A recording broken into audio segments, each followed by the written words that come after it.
Assalamualaikum warahmatullahi wabarakatuh. Pemirsa Diklat Jarak Jauh Kementerian Agama Republik Indonesia, jumpa lagi kita dan topik kita kali ini mengenai kimia. Dan tentunya untuk membahas materi kimia hari ini saya tidak sendiri, saya ditemani oleh seorang narasumber kita yakni Bu Marina. Assalamualaikum Ibu, selamat datang di studio kami. Waalaikumsalam Mas Amar. Pemirsa TV Edukasi dimanapun Anda berada, khususnya peserta Diklat Jarak Jauh Guru Kimia pada Aliyah. Assalamualaikum warahmatullahi wabarakatuh. Waalaikumsalam warahmatullahi wabarakatuh. Bu, topik kita kali ini kan mengenai makromolekul ya Bu ya? Iya Mas Amar.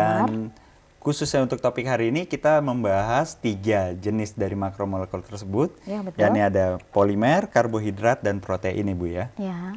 Baik, mungkin kita segera masuk ke yang pertama ini Bu, yang polimer. Mungkin bisa dijelaskan lebih lanjut mengenai polimer ini Bu. Baiklah Mas Amar.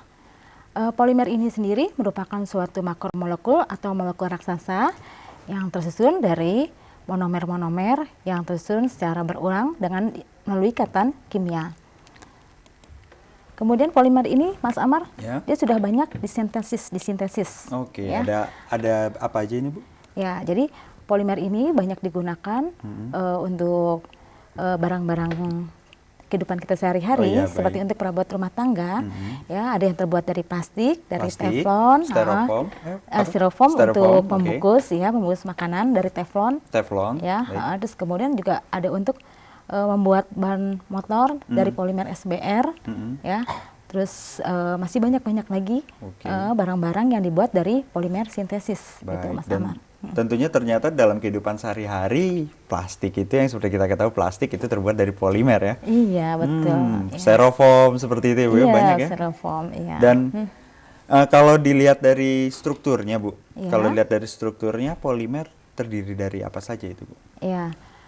Dilihat dari susunan molekulnya, polimer nanti terbagi menjadi 2 macam, yaitu homopolimer dan copolimer. Kalau homopolimer ini apa ini Bu?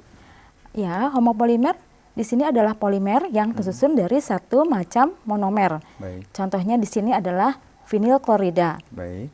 Vinyl klorida di sini bergabung dengan vinyl klorida yang lain, maka akan membentuk polimer polivinyl klorida atau PVC. Baik. Ini yang biasa dipakai untuk pipa paralon PVC atau juga bisa untuk membuat kantong plastik. Baik. Dan ini susunan molekulnya yang kita sedang lihat di layar ini adalah susunan molekulnya. Ya, sedangkan kalau copolimer nih, ya, kalau copolimer, Mas Amar, dia susunan molekulnya di sini monomernya lebih dari satu macam. Nah, seperti contohnya di sini butadien bereaksi dengan stiren, dia akan menghasilkan polimer SBR. Ini yang biasa dipakai untuk bahan membuat ban mobil atau ban motor. Baik, tadi kalau yang homopolimer pipa plastik seperti itu Bu ya? Pipa plastik ya, karena dia monomernya sejenis ya. Dan kalau yang untuk copolimer untuk pembuatan ban? Bisa contohnya salah satu itu ya, bisa yang lain-lain juga. Baik. Gitu, ya. Nah ini kalau polimer terbentuk dari apa saja ini? Polimer ini sendiri terbentuk dari polimerisasi adisi dan reaksi polimerisasi kondensasi gitu. Nah, kalau polimerisasi adisi, kita lihat di sini dia monomernya mempunyai ikatan rangkap, dan ketika dia bergabung ikatan rangkapnya ini putus, ya. Nah, seperti di sini etilen putus ikatannya kemudian berubah menjadi polietilen yang sudah tidak mempunyai ikatan rangkap. Itu adalah polimerisasi adisi. Baik. Ya. Nah, ini contoh polimer adisi ya, Mas Amar. Di sini kita lihat di sini ada propilen bisa membentuk polipropilen. Ini juga untuk seperti untuk membuat tempat makan, tempat minum, ya. Tempat makan yang kotak itu ya, seperti biasa itu ya. Iya, itu tempat makan minum ini karena dia dianggap paling aman gitu ya. Terus kemudian ada polimer adisi yang lain di sini dari stiren dia menghasilkan polistiren. Nah, ini yang disebut tadi Mas Amar styrofoam itu yang untuk membungkus makanan, ya. Cuma ini kurang dianjurkan untuk makanan yang panas, gitu ya. Itu kalau saya dengar ada efek berbahayanya Bu ya. Iya, jadi kalau dia apa itu Bu?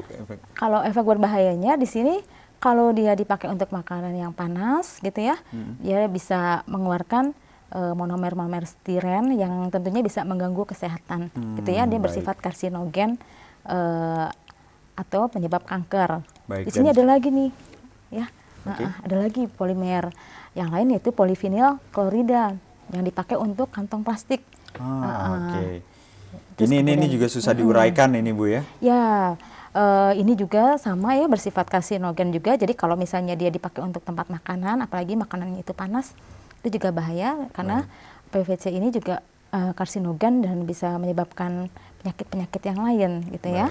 Dan mungkin sedikit saya tekankan kepada pemirsa bahwa ternyata harus dijaga juga bahwa ternyata kandungan dari unsur yang terdapat di styrofoam maupun yang kantong plastik yang tadi ya, bila dicampurkan dalam kondisi panas akan mengeluarkan unsur-unsur yang berbahaya untuk bagi kesehatan kita, senyawa-senyawa yang berbahaya ya.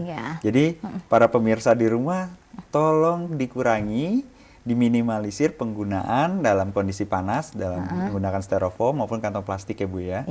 Kita lanjutkan materinya, tapi kita harus jeda terlebih dahulu. Maka itu pemirsa Diklat Jarak Jauh Kementerian Agama, jangan kemana-mana, kami akan segera kembali.